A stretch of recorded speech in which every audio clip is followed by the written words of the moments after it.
Okay, last class में हमने पढ़ा था इनकम ऑफ माइनर चाइल्ड की क्लबिंग, जिसके अंदर मैंने आपको बताया था कि अगर कोई माइनर चाइल्ड इनकम अर्न करता है, अगर कोई माइनर चाइल्ड इनकम अर्न करता है तो 3 तरीके की इनकम वो अर्न करता है। एक बार मैं रिपीट कर देता हूँ। या तो वो इसके लिए पेरेंट से इनकम कमाएगा, ठीक है, जिसमें उसका डांसिंग हो सकता है, सिंगिंग हो सकता है, ऐसा कोई टैलेंट हो सकता है। या किसी मैनुअल वर्क से, मतलब कहीं पे कुछ काम करके, और या फिर अदर इनकम। अदर इनकम का मतलब ऐसी इनकम जिसमें ना ही बच्चे का दिमाग यूज हुआ है, ना ही बच्चे का टैलेंट यूज हुआ है, और ना ही बच्चे की मैनुअल स्किल्स यूज की गई है। ठीक है, जस्ट लाइक एफडी, अपन ने बच्चे के नाम पे एफडी करवाई, तो इसमें ना बच्चे का दिमाग, ना बच्चे का टैलेंट, और ना ही बच्चे का हार्डवर्क इंक्लूड है। तो जो इनकम बच्चा स्किल या टैलेंट से कमाएगा उस इनकम की क्लबिंग नहीं होगी। ठीक है, वो इनकम बच्चे के हैंड में ही टैक्सेबल होगी, हमें उसकी क्लबिंग नहीं करनी है। जो इनकम बच्चा मैनुअल वर्क से कमाएगा उसकी भी क्लबिंग नहीं करनी है। पर जिस इनकम में बच्चे के एफर्ट्स नहीं है, वो हो सकता है डाइवर्जन ऑफ इनकम हो, इसलिए उस इनकम को क्लब किया जाता है। अब सवाल ये आता है कि बच्चे की इनकम क्लब किसमें होगी। तो जाहिर सी बात है, बच्चे की इनकम जो क्लब होगी वो पेरेंट्स में क्लब होगी, उसके जो माता पिता होंगे उसमें क्लब होगी। अब सवाल आता है माता की इनकम में या पिता की इनकम में। तो उसका जवाब ये है कि अगर उनकी मैरिज सबसिस्ट करती है, मतलब उनकी मैरिज चल रही है, तो जिस पेरेंट्स की इनकम ज़्यादा होगी, जिस पेरेंट्स की इनकम ज़्यादा होगी उस पेरेंट्स की इनकम में बच्चे की इनकम इंक्लूड हो जाएगी, मतलब कि क्लब हो जाएगी। ठीक है, एक बार जिस बच्चे की इनकम में जिस पेरेंट्स की इनकम में बच्चे की इनकम क्लब होना स्टार्ट हो जाती है, तो फिर आगे के ईयर्स में भी उसी पेरेंट्स की इनकम में बच्चे की इनकम क्लब होती रहेगी। ठीक है, चाहे दूसरे पेरेंट की इनकम ज़्यादा क्यों ना हो जाए। मतलब हम हर साल ये चेक नहीं करेंगे कि किस पेरेंट्स की इनकम ज़्यादा है उसमें ऐड करें, हम पहले साल ये चेक करेंगे।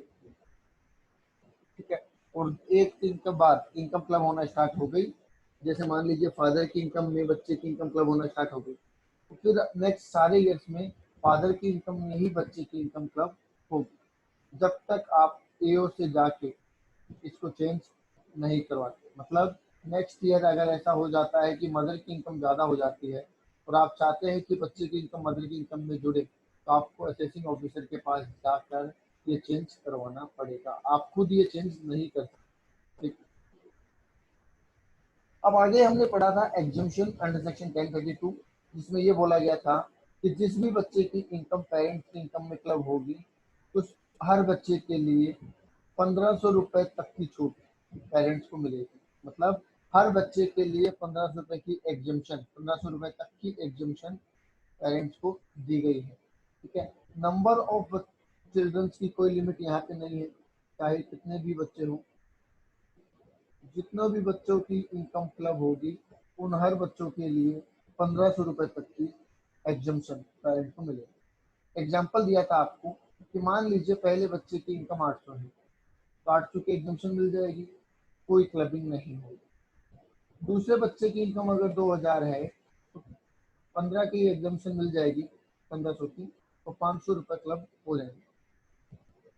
अगर बच्चे की इनकम तीसरे की 3000 है तो 1500 की एग्जम्पशन मिलेगी और 1500 रुपये क्लब हो जाएगा। तो इसका मतलब 1500 रुपये तक की एग्जम्पशन मिलेगी। एक स्पेशल पॉइंट आपको ये कहा था कि अगर कोई माइनर मैरिड डॉटर है, ठीक है, माइनर मैरिड डॉटर है, तो उसकी इनकम क्लब नहीं होगी। ये मैंने आपको लास्ट क्लास में बता दिया था। इसके अलावा 2 पॉइंट और बताए थे यहाँ पे, जिसमें एक था कि अगर बच्चा डिसेबल्ड है, अगर बच्चा क्या है, डिसेबल है, अंडर सेक्शन 80U, ठीक है, जिसमें डिसेबिलिटी कवर होती है, तो उस बच्चे की कोई भी इनकम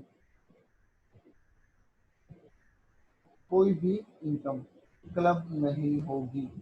फिर चाहे वो स्किल हो, टैलेंट हो या अदर हो, वो कोई भी इनकम क्लब नहीं हो।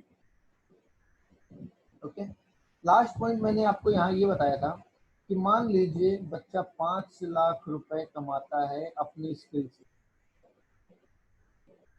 ठीक है, तो वो 5 लाख रुपए क्लब नहीं होंगे क्योंकि स्किल से कमाई हुई इनकम क्लब नहीं होती। बट जब वो 5 लाख रुपए लेके घर आता है तो घर वाले उस 5 लाख रुपए का फिक्स डिपॉजिट कर देते हैं। अब उस फिक्स डिपॉजिट पे जो इंटरेस्ट मिलेगा, ठीक है, वो इंटरेस्ट भी देखा जाएगा कि कौन सी इनकम में आ रहा है। क्या वो स्किल है? नहीं। क्या वो मैनुअल वर्क है? नहीं। तो वो अदर में आ रहा है और वो क्लब होगा, मतलब इनकम ऑन इनकम क्लब हो सकती है अगर वो अदर इनकम का पार्ट बनती है तो। दूसरा पॉइंट, पहला ये था, दूसरा आप लिख सकते हैं इनकम ऑन इनकम में बी क्लब, ठीक है, इफ नॉट बाय स्किल और मैनुअल वर्क। अगर स्किल और मैनुअल वर्क से नहीं है तो, अगर स्किल एंड मैनुअल वर्क से नहीं है तो वो इनकम क्लब हो जाएगी। आगे बात समझ में? ठीक है, तो ये हमने पॉइंट नंबर 5 पढ़ा था। उसके बाद लास्ट पॉइंट आता है क्लबिंग के अंदर, 6 पॉइंट, ट्रांसफर ऑफ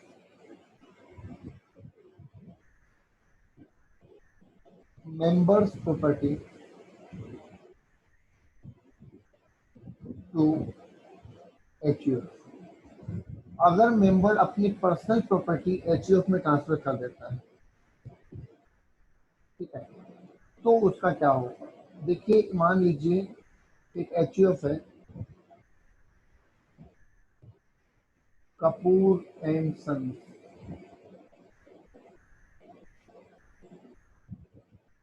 एचयूएफ, एक एचयूएफ है कपूर एंड सन्स एचयूएफ। यहाँ पे एक मेंबर है इसका, ठीक है, जिसका नाम है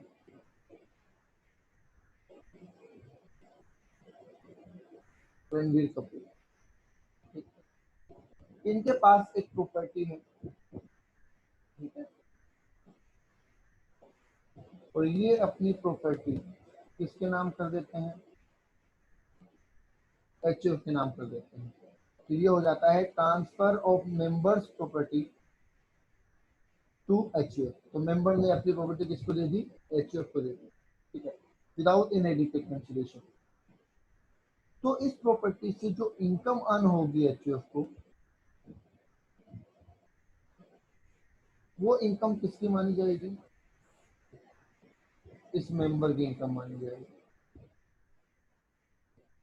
जो कि ट्रांसफर।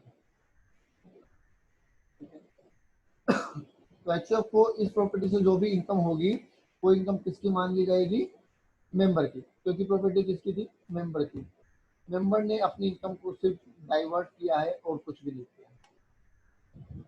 बोलिए, आगे बात सुनना, दोबारा बोल देता हूँ। अगर मेंबर अपनी कोई प्रॉपर्टी, वैसे ये इंपॉर्टेंट नहीं है, ठीक है, बट फिर भी अगर मेंबर अपनी कोई पर्सनल प्रॉपर्टी एचयूएफ के नाम कर देता है तो एचयूएफ को उससे जो इनकम होगी वो इनकम वापस उसी मेंबर के हैंड में टैक्सेबल हो जाएगी, ठीक है। तो ये तो बड़ा सिंपल क्वेश्चन था, ये हमने पहले केस में भी पढ़ा था, वैसा ही क्वेश्चन यहाँ है और वैसा ही प्रोविजन यहाँ है। एक यूनिक प्रोविजन यहाँ पे ये आता है कि मान लीजिए यहाँ पे इस एचयूएफ का क्या हो जाता है? पार्टीशन हो जाता है। इस एचयूएफ का क्या हो जाता है? पार्टीशन, बंटवारा हो जाता है, ठीक है।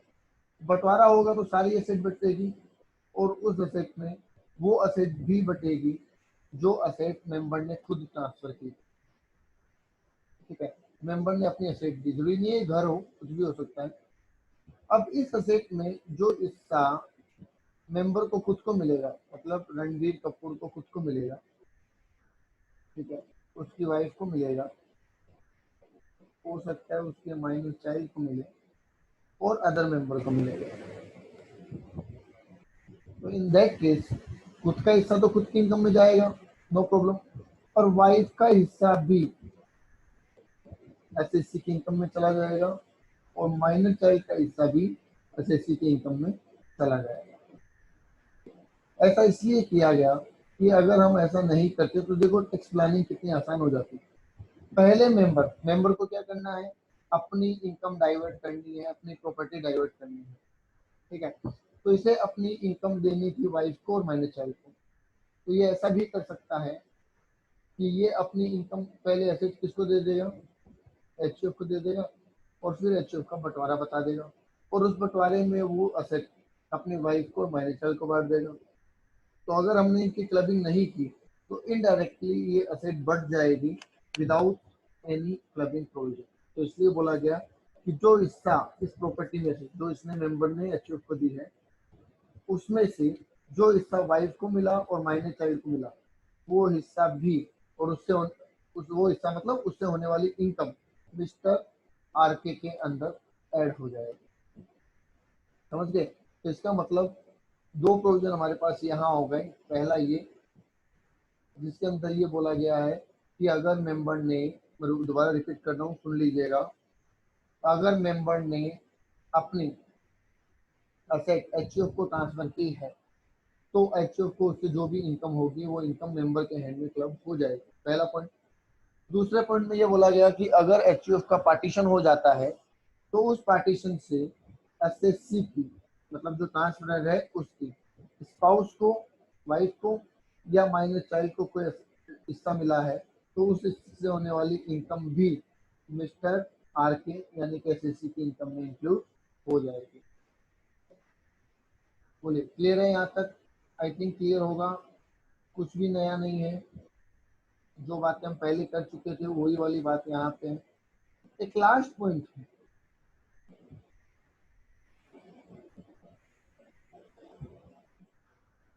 और वो है इनकम ऑन इनकम। और ये मैं बात कर रहा हूँ हमारे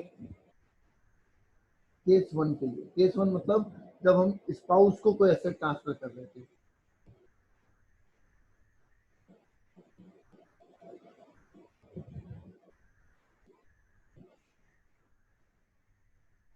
तो मान लीजिए ये उस इनकम के ऊपर एक वर्किंग नोट है, ऐसा कह सकते हैं, income on income in case of transfer of asset to spouse without adequate consideration. तो ये वैसे तो हम पहला पॉइंट पढ़ चुके थे, पर वहां पे इनकम ऑन इनकम का पॉइंट हमने नहीं पढ़ा, तो वो मैं आपको समझा रहा हूँ कि वो क्या है, क्यों है, कैसे है। देखिए, आप ऐसा एग्जांपल मानिए कि मिस्टर एक्स ने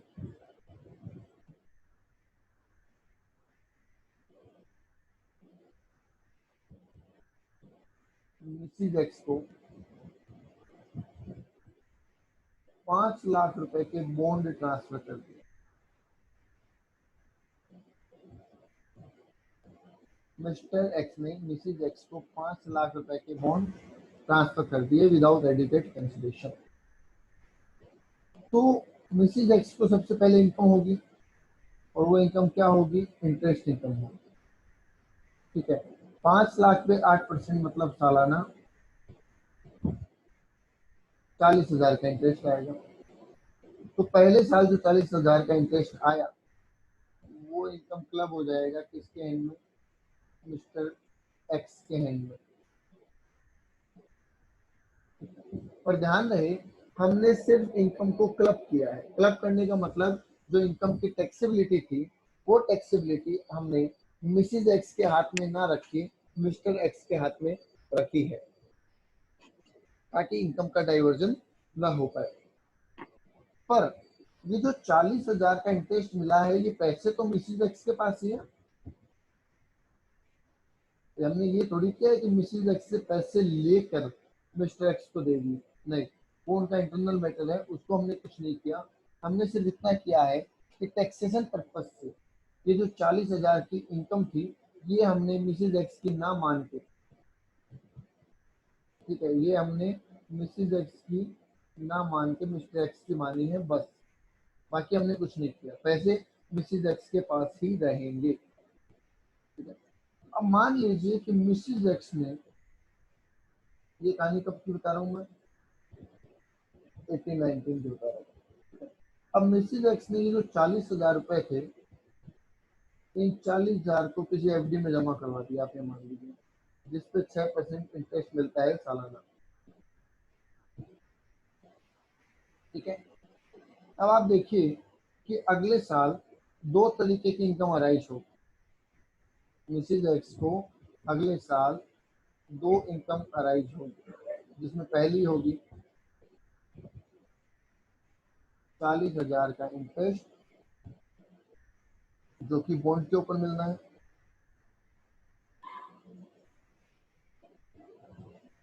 और दूसरा ये वाला इंटरेस्ट जो कि एफडी के ऊपर मिलना है। तो यहाँ पे ये बात ध्यान रहे कि जो इंटरेस्ट ये है, ये तो क्लब हो जाएगा मिस्टर एक्स की इनकम में, क्योंकि ये उस पैसे पे इंटरेस्ट है, उस असेट पे इंटरेस्ट है जो मिस्टर एक्स का था, जो मिस्टर एक्स ने दिया है। पर ये जो 2400 है, ये क्लब नहीं होंगे, क्योंकि ये एक्चुअल में इनकम ऑन इनकम है। देखते हैं, ये एक्चुअल में इनकम ऑन इनकम है, क्योंकि क्योंकि हमने पहले 40,000 की मिसेज एक्स ने इनकम कमाई, और फिर उस 40,000 को इन्वेस्ट किया, और फिर उस पर 2400 कमाए। तो ये जो 2400 रुपए है, ये इनकम ऑन इनकम हो गई है। ठीक है, तो ये क्या हो गई है, इनकम ऑन इनकम, इसलिए ये क्लब नहीं होगी, और ये मिसेज एक्स के हाथ में ही टैक्सेबल होगी। ठीक है, तो यहाँ पे थोड़ा सा ध्यान रखना कि माइनर चाइल्ड के केस में इनकम ऑन इनकम क्लब होती है, जबकि स्पाउस के केस में इनकम ऑन इनकम क्लब नहीं होती है। ठीक है, अब चाहे ये इनकम ऑन इनकम कैसी भी हो, ये क्लब नहीं होगी। हाँ, ओरिजिनल एसेट को बेचने से भी, मान लीजिए ये तो अभी बॉन्ड से इंटरेस्ट मिल रहा है, हो सकता है अगले साल इन बॉन्ड को बेच दिया जाए, इन बॉन्ड को क्या कर दिया जाए, सोल्ड कर दिया जाए। तो सोल्ड करने पे जो कैपिटल गेन होगा, वो भी मिस्टर एक्स के हैंड में क्लब होगा। ऐसा क्यों, क्योंकि ये भी तो उसी एसेट से हुआ है जो मिस्टर एक्स ने दी थी। यस, इसलिए ये भी क्लब होगा। दैट मीन्स, कहने का मतलब इतना सा है कि इस बॉन्ड से, जो कि बॉन्ड उन्होंने ट्रांसफर करे हैं, इस बॉन्ड से जो भी इनकम होगी, चाहे वो इंटरेस्ट इनकम हो, चाहे वो कैपिटल गेन हो, चाहे वो रेगुलर इनकम हो, और चाहे वन टाइम इनकम हो, वो इनकम क्लब होगी। ठीक है, क्लियर है? ओके, तो ये आपका कंप्लीट हो गया है क्लबिंग का चैप्टर। क्वेश्चंस देख लेते हैं। ठीक है, क्वेश्चंस देख लेते हैं एक बार इसके। कुछ क्वेश्चन तो हमने कर लिए थे, कुछ क्वेश्चन बाकी है, तो वो देख लेते हैं। चलिए, 3 क्वेश्चन हमने कर लिए थे, अभी हम कर रहे हैं क्वेश्चन नंबर 4। ध्यान से समझिए, क्वेश्चन नंबर 4 क्या कह रहा है आपको। क्वेश्चन नंबर 4 ये कह रहा है mister x gifted, mister X ने गिफ्ट किया 1000 shares of non domestic company, 1000 shares of non domestic company, मतलब फॉरेन कंपनी।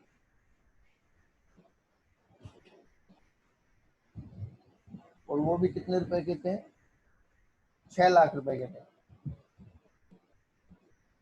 टू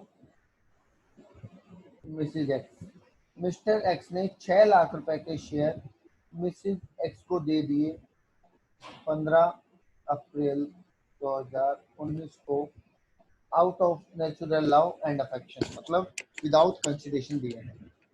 ठीक है, तो जाहिर सी बात है कि इन 6 लाख पे मिसिज एक्स जो कुछ भी कमाएगी उसकी क्लबिंग हम किसमें कर देंगे, मिस्टर एक्स में कर देंगे।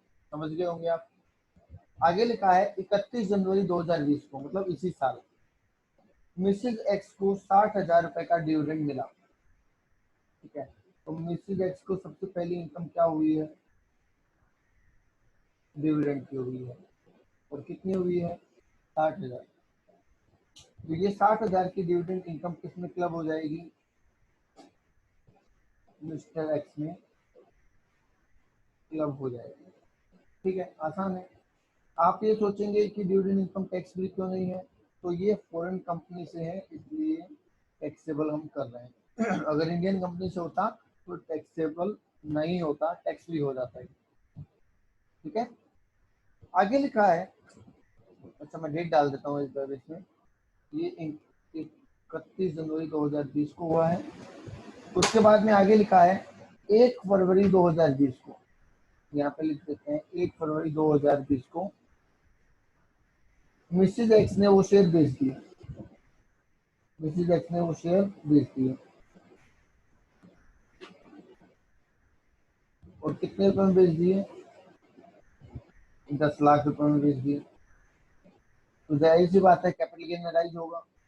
अब कैपिटल गेन कितना होगा, देखिए शेयर लिए कब थे, 15 मार्च 2019 को।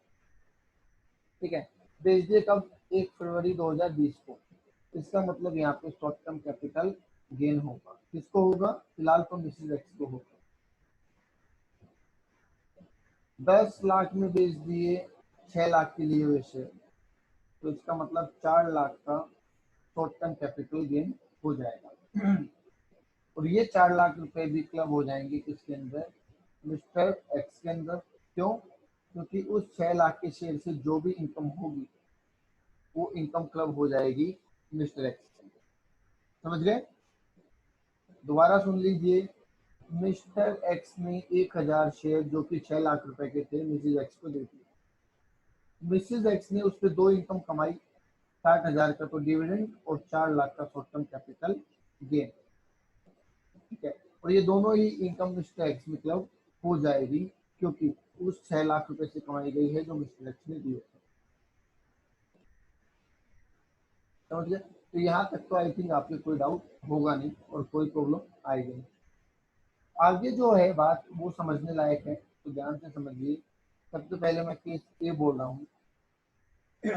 यहाँ लिखा गया है कि मिसिज एक्स के पास जो टोटल 10,60,000 रुपए थे, 10,60,000 कौन से बता देता हूँ एक बार। 10 लाख तो मिले हैं शेयर को बेचने से, और 60,000 रुपए जो डिविडेंड के थे वो। इसका मतलब मिसिज एक्स के पास टोटल 10,60,000 रुपए थे। यहाँ लिख देते हैं, मिसिज एक्स के पास टोटल 10,60,000 रुपए थे। ठीक है, इसमें से एक्स के दिए हुए कितने थे, 6 लाख, और इनकम ऑन इनकम कितनी थी, क्योंकि अब वो वाला कंसेप्ट लगेगा, इनकम ऑन इनकम वाला। 6 लाख रुपए मिस्टर एक्स के दिए हुए थे और 4,60,000 रुपए इनकम थे।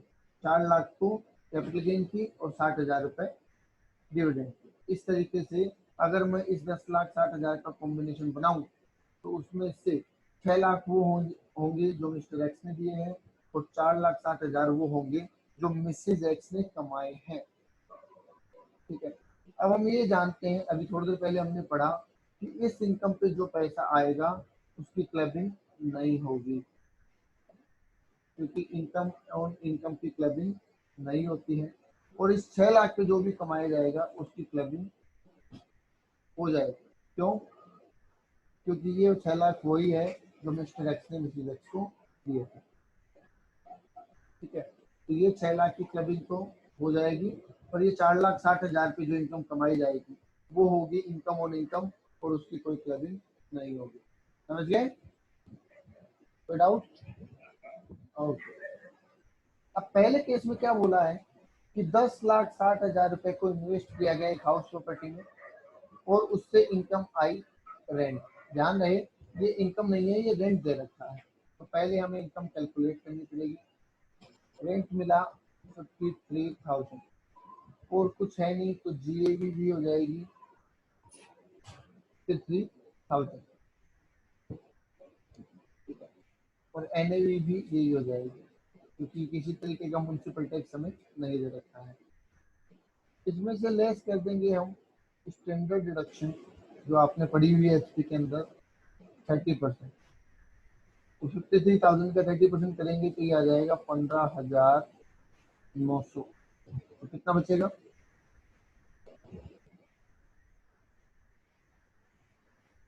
ये बच जाएगा 37,000, 37,100, ठीक है। ध्यान रहे यहाँ पे इनकम नहीं दे रखी थी, हमें रेंट दे रखा था, तो हमने रेंट को एनएवी बना दिया और उसमें से 30% स्टैंडर्ड डिडक्शन काट दिया, तो जो बचा वो हमारा प्रॉफिट है। समझ गए? अब इस प्रॉफिट की हमें क्लबिंग करनी है, पर इस प्रॉफिट में कुछ ऐसा भी प्रॉफिट है जो इनकम ऑन इनकम है और कुछ ऐसा है जो कि क्लबिंग के प्रोविजन में आएगा। तो हमें करना क्या है वो समझ लीजिए। हमें इस प्रॉफिट को इन दोनों के रेशियो में बांट देना है, ठीक है। तो हम यहाँ लिखेंगे कि 37,100 मल्टीप्लाई बाय 6 लाख, और ये इनकम कितने रुपए पे हुई? 10,60,000। ऐसा समझिए आप कि 37,100 रुपये आपने कमाए 10,60,000 पे, तो 6 लाख पे कितने कमाए, ठीक है। सिमिलरली आप यहाँ कहेंगे कि 37,100 हमने कमाए 10,60,000 पे, तो 4,60,000 पे कितने कमाए, करके देख लेते हैं क्या आंसर आता है। तो यहाँ पे आंसर आ रहा है 21,000 और यहाँ पे आंसर आ रहा है 16,100। अब जैसा आप जानते हैं कि ये तो क्लब हो जाएगा और किसकी इनकम में हो जाएगा? मिस्टर एक्स, क्योंकि ये उनके द्वारा दिए गए पैसे पे है। उन्होंने जो 6 लाख के शेयर दिए थे ये उस पे इनकम है, इसलिए ये तो क्लब होगी। पर ये जो 16,100 है ये उस पे नहीं है, ये इनकम ऑन इनकम है, इसलिए ये क्लब नहीं होगी, ठीक है। ये क्लब नहीं होगी, ये टैक्सेबल होगी इसके लिए, मिसिज एक्स के लिए ही टैक्सेबल होगी। समझ गए?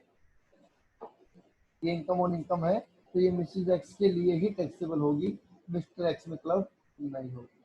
दैट मीन्स हमें इनकम को इस रेशियो में बांट देना है, 6 लाख इस टू 4.6 लाख। बोलिए क्लियर है? नोट कर लीजिए इसको आराम से या फिर स्क्रीनशॉट कर लीजिए, बाद में नोट कर लेना। ठीक है, इन्होंने घर में पैसा लगाया, ये चाहे बॉन्ड में पैसा लगाते, चाहे ये शेयर्स में पैसा लगाते, ये पैसा कहीं भी लगाते, हम होने वाली इनकम को इस रेशियो में बांटेंगे। क्योंकि 6 लाख रुपए ओरिजिनल वैल्यू है जो मिस्टर एक्स ने दी थी और 4,60,000 रुपए इनकम ऑन इनकम की बात करेगा, इसलिए इसकी क्लेबिंग हमेशा होगी और इसकी क्लेबिंग नहीं होगी। बस इतना सा ध्यान रखना है, ठीक है। चलिए केस बी देख लेते हैं। केस बी क्या कह रहा है? केस बी ये कह रहा है कि इन्होंने पैसा इस बार कहाँ लगाया, मतलब अगर वहां नहीं लगाया होता घर में और ये लगाते किसी पार्टनरशिप फॉर्म में तो क्या होता। दो चीजें इनको मिली पार्टनरशिप फॉर्म से, एक तो इंटरेस्ट मिला जो टैक्सेबल है और एक शेयरिंग मिली। देखिए पार्टनरशिप फॉर्म से जो शेयरिंग मिलती है, ठीक है, पार्टनरशिप फॉर्म से जो शेयरिंग मिलती है वो एग्जम्प्ट होती है, ठीक है। तो यहाँ पे 13,250, देखिए दो चीजें मिली है, इंटरेस्ट ऑन कैपिटल और प्रॉफिट शेयर। प्रॉफिट शेयर हमेशा एग्जम्प्ट होता है जो पार्टनरशिप फॉर्म से मिलता है, और इंटरेस्ट ऑन कैपिटल जो मिलता है वो टैक्सेबल होता है। ठीक है, तो जो इनकम है ही एग्जाम, उसको तो क्लबिंग करने का कोई मतलब ही नहीं है। जो इनकम टैक्सेबल है वो क्लबिंग होगी। तो जो इंटरेस्ट ऑन कैपिटल मिला है उसको हम कैसे कर देंगे, 6 लाख के रेशियो में तो मिस्टर एक्स के एंड में,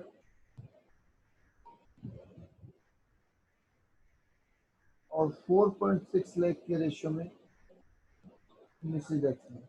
income on income Mrs X में, और ओरिजिनल जो एसेट ट्रांसफर की थी उतने पे इनकम मिस्टर एक्स। तो आपको सिंपली कर देना है वही वाला तरीका जो अभी हमने लगाया था कि 13,250 कमाए गए हैं, 10,60,000 के तो 6 लाख के कितने। सिमिलरली हम यहाँ लिख देंगे कि 13,250 कमाए गए हैं, 10,60,000 के तो 4,60,000 के कितने। ठीक है, जैसा हमने किया था अभी सेम वैसा ही है। अगर आप करते हैं तो ये फिगर आपके पास निकल के आएगी 7,500, और यहाँ पे निकल के आएगी 5,750। तो ये तो क्लब हो जाएगी मिस्टर एक्स में, और ये क्लब नहीं होगी।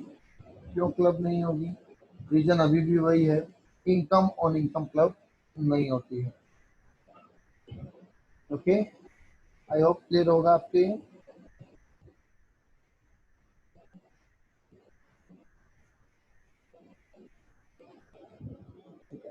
सिमिलरली केस नंबर सी हो जाएगा, उसमें भी 42,400 का प्रॉफिट हो रहा है, और वो भी इन दोनों में इसी रेशियो में बढ़ जाएगा।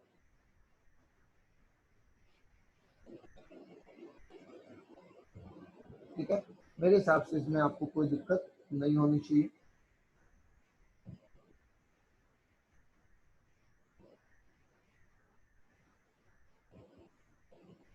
क्वेश्चन नंबर 5 आपके लिए होमवर्क है। मतलब इसमें कुछ इंडिपेंडेंट केसेस दे रखे हैं, और आपको उन इंडिपेंडेंट केसेस के बारे में बताना है कि क्लबिंग होगी या नहीं, और अगर हाँ तो कितने अमाउंट से हो।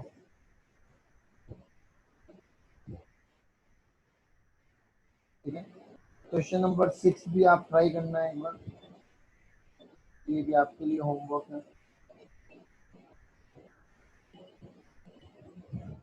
दो ही क्वेश्चन आपको दिए गए हैं होमवर्क के तौर पे। और अब बात करें क्वेश्चन नंबर 7, ये मैं आपको करवाता हूँ। ठीक है, और ऐसा क्वेश्चन एग्जाम के पॉइंट ऑफ व्यू से इम्पोर्टेंट भी है, इसलिए मैं करवा रहा हूँ। क्वेश्चन नंबर 7 क्या कह रहा है, देखिए। एक proprietary business was started by Shrimati Rani. किसने स्टार्ट किया है? रानी ने स्टार्ट किया है। ठीक है, कौन से साल में किया है? 2017 में किया है। हमें लिखा है कि 1 अप्रैल 2018 को उसकी जो कैपिटल थी रानी की, वो कैपिटल थी 3 लाख रुपए। ठीक है, आगे उन्होंने अपने हस्बैंड से कुछ पैसे लिए 10 अप्रैल 2018 को, और उन्होंने हस्बैंड से 2 लाख रुपए लिए। कुछ याद आ रहा है ये कौन सा क्वेश्चन है? बिल्कुल वही क्वेश्चन है जैसा मैंने एक एग्जांपल आपको दिया था। आगे लिखा गया है कि विच amount Shri Rani invested in her business on the same day. मतलब पति से 2 लाख रुपए मिले, और वो पैसे रानी ने उसी दिन बिजनेस में लगाए। अब सवाल ये आया कि 2018-19 के अंदर प्रॉफिट हुआ, और वो प्रॉफिट कितना हुआ? 1,50,000 का।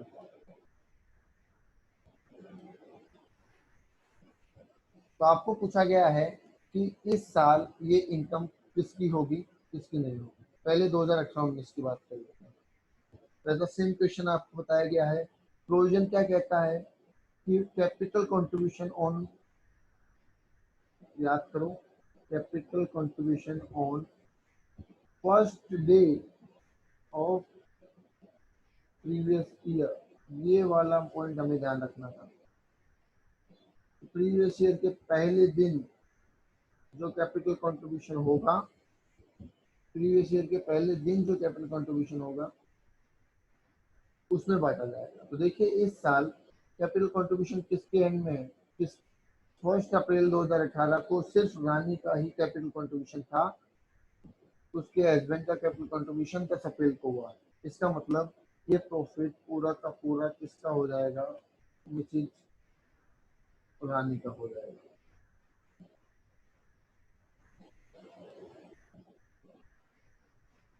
यहाँ तक कोई डाउट है किसी का? नहीं होगा। और ये हमसे वैसे पूछा नहीं, हमसे पूछा है अगले ईयर का, पर उसके लिए करना जरूरी था, इसलिए मैंने आपको ये करवाया है। अगले साल जो कि प्रीवियस ईयर 2019-20 है और असेसमेंट ईयर 2020-21 है, इस साल में प्रॉफिट कमाया गया है 3,90,000 रुपए का।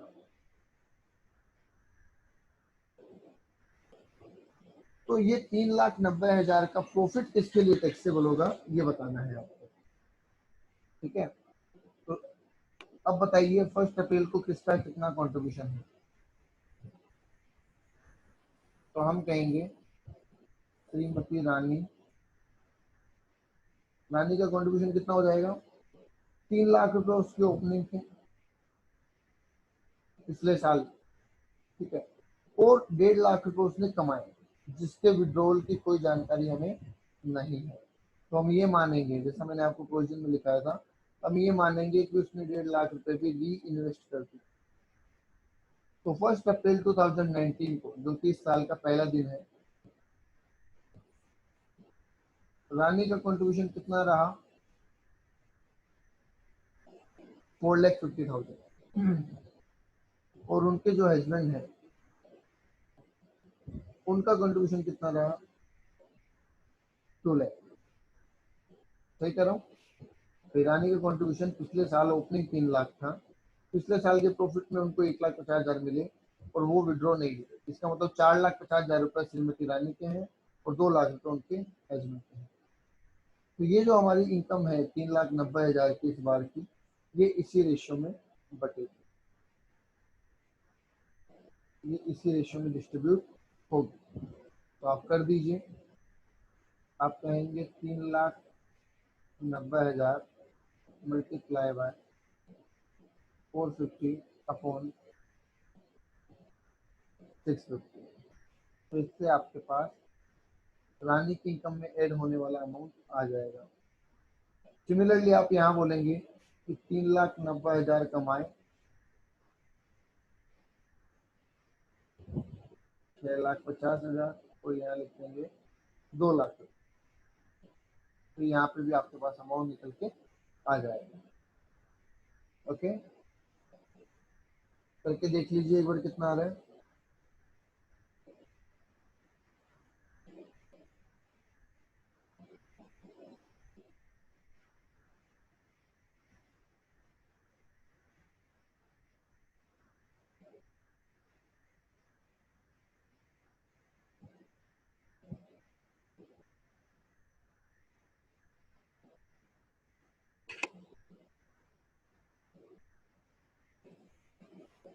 ये अमाउंट आपके पास आ रहा होगा 1,20,000 रुपये।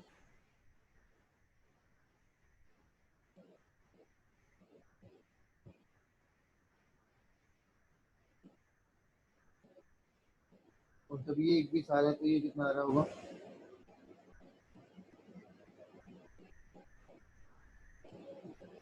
2,70,000 रुपये।